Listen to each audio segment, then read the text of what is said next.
There are so many piano teaching methods out there these days. It can be really confusing to try and pick the best one for you and your student or students. In this video, I'll walk you through some of my favorites and some of the general options that are out there so that you can make the best choice for you. Now, I have tried many methods over the years, so I'm going to be able to give you a bit of an overview here. I'm not aiming to cover every method, but I will show some of the most common ones and some of my favorites. Learning about what I like and don't like about each of these books and the way I digest and dissect them should help you to do the same with any other method that is out there so that you can figure out what the ins and outs are of each book without having to use it for years and years first. Now, I am going in this video in order from the least to most used in my studio, so stick around to the very end to hear about my favorite method. The first two method books on my list I don't use in my studio at all anymore, but I do have some familiarity with them. However, I don't have one on hand to show you. The first one is John Thompson. This is a classic and it's actually what I learned from as a child. So I have good and bad memories of that go along with it. It's been around for a long time and it's been a staple for a long time, but there are many reasons why I don't use it anymore. I don't particularly enjoy the note reading approach in John Thompson. There's a few things I don't like about that. Number one, it's very position based, meaning students stop in a particular area on the piano and they stick around there. So in the beginning it's middle C position, meaning their thumbs are both on middle C, which is my least favorite position. If we have to pick a position, I prefer not that one. Then it does move to C position and eventually moves on from there. I find it simultaneously too slow because it sticks in that one position, and too fast because it then races off ahead in the later books. The other thing I don't love about this method is that the music is just a bit boring. A lot of the beginning pieces are basically middle C, or C, D, like that. So not my favorite, not necessary in order to learn how to read effectively. The other thing that's missing from this method is creativity and proper teaching of technique. Neither of those things are really included. You can definitely teach those things outside the method, and I would recommend you do that in any case anyway, but this method definitely doesn't have any of that to help you along. So John Thompson was the first book I learned from. This was the first book I taught from, so it does hold a special place for me. It's called Gibby F Ace, and in its memory I even have a game inside my Vibrant Music teaching site called Face Jibbity Face, which is basically named sort of after this book, but it uses a totally different method, and I don't use this either anymore in my teaching. I do have fond memories of it because I started with it, but it has a lot of the similar problems that I found in John Thompson. It's position based, it uses a middle C shape, which is not my favorite. It also focuses highly on note names versus intervals. We'll get into that more in a second when we get to a method that's not about that, but basically I prefer an intervallic approach. And so it's just not my favorite for those reasons. It also doesn't really include any teaching of technique. There aren't any very substantial teacher resources, teacher guides that I know about, and there are no creative elements in these books. Now on to some of the ones I do have a copy of on hand. This is the Music Tree. This is actually level 2A, that's what I happen to have in the studio, but it does give you a sense of how the books look. Now, there are some things I really enjoy about Music Tree. I don't use it very often though. So the things I like, let's start there. I love that it includes some creativity, some improvisation ideas and stuff like that. I love that it takes a strong intervallic approach, starting from landmark notes and using intervals to read. That's all wonderful. There are other great things about it, but there are a few things that are basically non-starters for me and the reason I don't use it a ton in my studio. So the first thing is, honestly, and I don't want to offend anyone, but the look of the illustrations. They're just a bit old-fashioned. And, you know, the book isn't the newest, so that's understandable, but the style of the pages, not my favorite. Not something I would disregard a method for, but yeah, I don't really love the style of it. One of the other things that bothers teachers about this is it's not super intuitive for you. You do have to do a fair amount of digging to try and figure out how to do each thing, to be prepared for each page. That's not always a bad thing, but it could use some teacher guides. And if there are some out there, maybe I don't know about them, let me know about that. The reason though that I really don't use this method is the music is just not interesting enough. Students don't love the sound of it. And when you're going through piece after piece that you don't love the end result for, it's really hard to stay inspired. It's hard to keep driving forward, and that keeps going for the first several books in my experience. So that's the reason I don't use the music tree all that often, although it can be useful as a pure reading supplement for me. Next up we have Piano Adventures. This is the first one on my list that I really do use fairly, not regularly, but more regularly than the others. It still is in use in my studio. So Piano Adventures is position based. People might be yelling at me right now as I talked about that earlier with the other methods. It's not an extremely intervallic based approach. It does sort of talk about landmark notes but not a ton, and it does mention intervals but not a lot either. It does have some little bits of technique teaching, not too thorough but definitely better than many other methods, and doesn't have a ton of creative ideas included either, but again, a few dotted about here or there. The reason I keep Piano Adventures in rotation is mostly because the music is nice, students actually like it, and if you move quickly enough through it, the position-basedness of it isn't a problem. I do, however, have one more pet peeve with this, and this isn't picking on Piano Adventures because this is true in most method books that are out there. The quavers, meaning the eighth notes, they're introduced too late. Why is everyone leaving them so late? I don't understand why we can't have eighth notes, quavers right at the start. They are not difficult. There's nothing difficult about them. Okay, rant over. But that is Piano Adventures. I still do use it. Nothing hugely against it, but not my absolute favorite. Okay, we're down to the final two. Next up we have Piano Pronto. This is probably the second most used in my studio, and this book right here is Prelude. Now, one thing that can be confusing about Piano Pronto is the first book, so let me break that down for you. Prelude is the original start of the method. This is where Jennifer Eklund originally wrote it to start, and she wrote the book, I believe she composed them to teach her mother the piano, which is kind of cool, and this is where she started.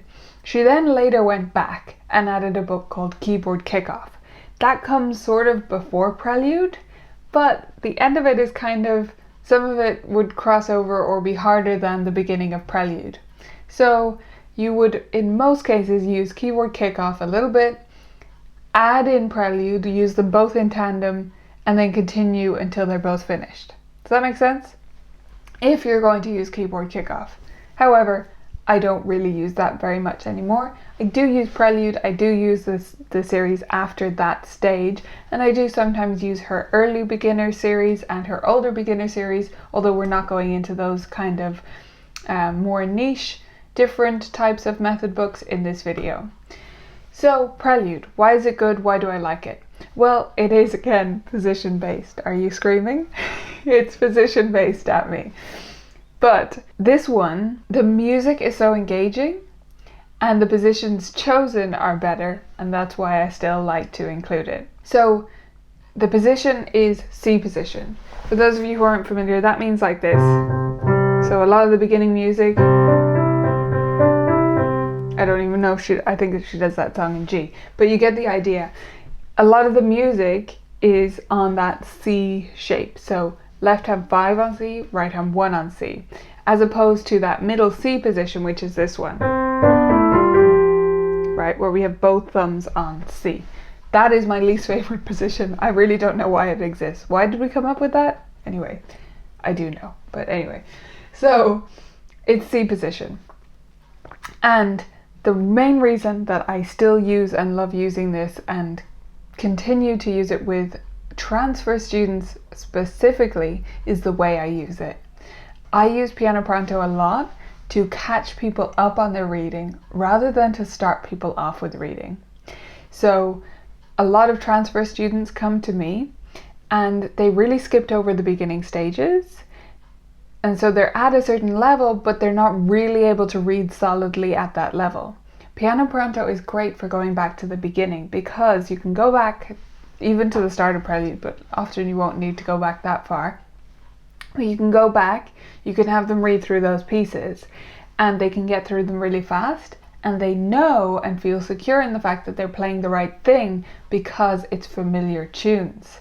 We also sometimes transition over to Piano Pronto from somewhere else, anywhere else, in one of the later movement series. So movement 3, movement 2, something like that, because some students just really enjoy those classical arrangements and they're wonderfully arranged and it's really rewarding to play. Piano Pronto, however, does not include any creative elements, although I believe you'll find them now separately in her Power Pages supplement. It doesn't include any improv and stuff like that within the books. That can be a plus or a minus. One of the pluses really about these books is how plain they are, so I think that can often be a good thing. However, the beginning books also can be right hand heavy, meaning the left hand is mostly playing chords, which helps students to sound really good right away and get them started on the staff right away, but it does mean their left hand has to catch up later. Okay, no more waiting, right? We're gonna dive into my favorite method, Piano Safari! Many of you will have heard me talk about this before, but if you are brand new to Piano Safari, here is briefly some of the reasons why I love it. We do have a separate video though about all the reasons why I love this method, so I won't go into too much detail here.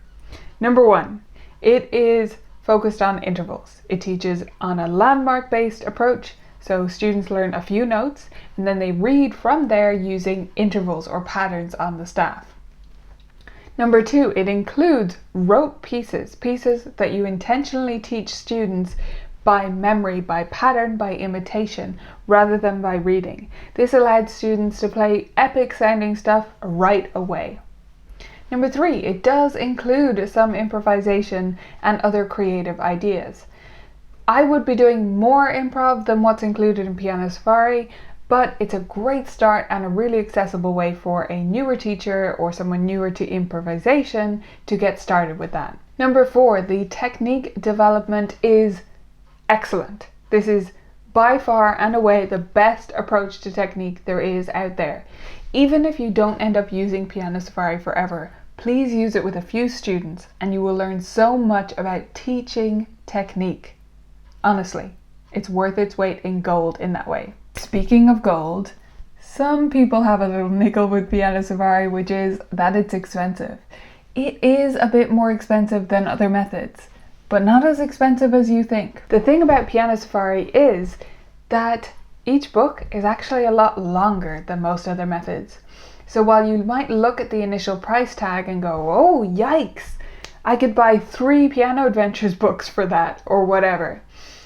The thing is, this will last you a lot longer. So this one, book 1, level 1, that takes students anywhere from 6 to 18, 24 months. I mean, seriously, the average would be like in the 12 to 18 range. We're not talking about a quick pace here in terms of getting through that book. It is substantial. And each level after that is about the same, maybe a little bit less going forward, but of course it depends on the student. Whereas something like Piano Adventures, you're looking about 2 months, the book's done, it's gone. And then you need a new one. So the value for money, I think it works out about the same overall over the lifetime of the student. 2 more things that might be negatives of Piano Safari. Next one is that it needs parental support. You'll hear teachers say this, they need the parents' support at home. But here's the thing, to be successful with music lessons, you need the parents' support, especially with younger students, which a lot of teachers are taking and using Piano Safari with.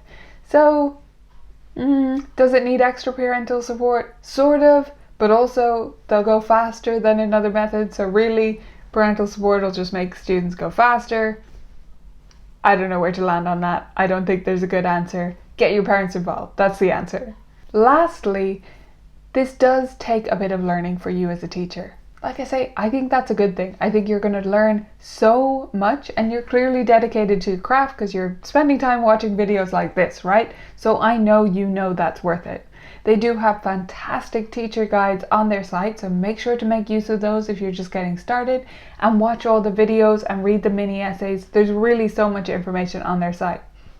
You can also see examples of my teaching, of using Piano Safari, bits of my lessons, things like that, if you're a Vibrant Music teaching member. So just go over to our training library and select teaching videos, and you'll see quite a few there where I teach various things within Piano Safari, so you can see it in action. So there you have it. There are a bunch of methods and the considerations when looking at each one. I hope this helps you to start thinking about methods in different ways and being able to analyze them for yourself. Like I said, there are so many out there, so this isn't the definitive list of every method ever. That would be impossible, but it does give you a great starting point and a great way to think about methods moving forward. If you agree with me and you think this was a great way to start thinking about methods, make sure to hit the like button on this video and leave me a comment below. I'd love to hear how you get on and what your opinion is on these various methods.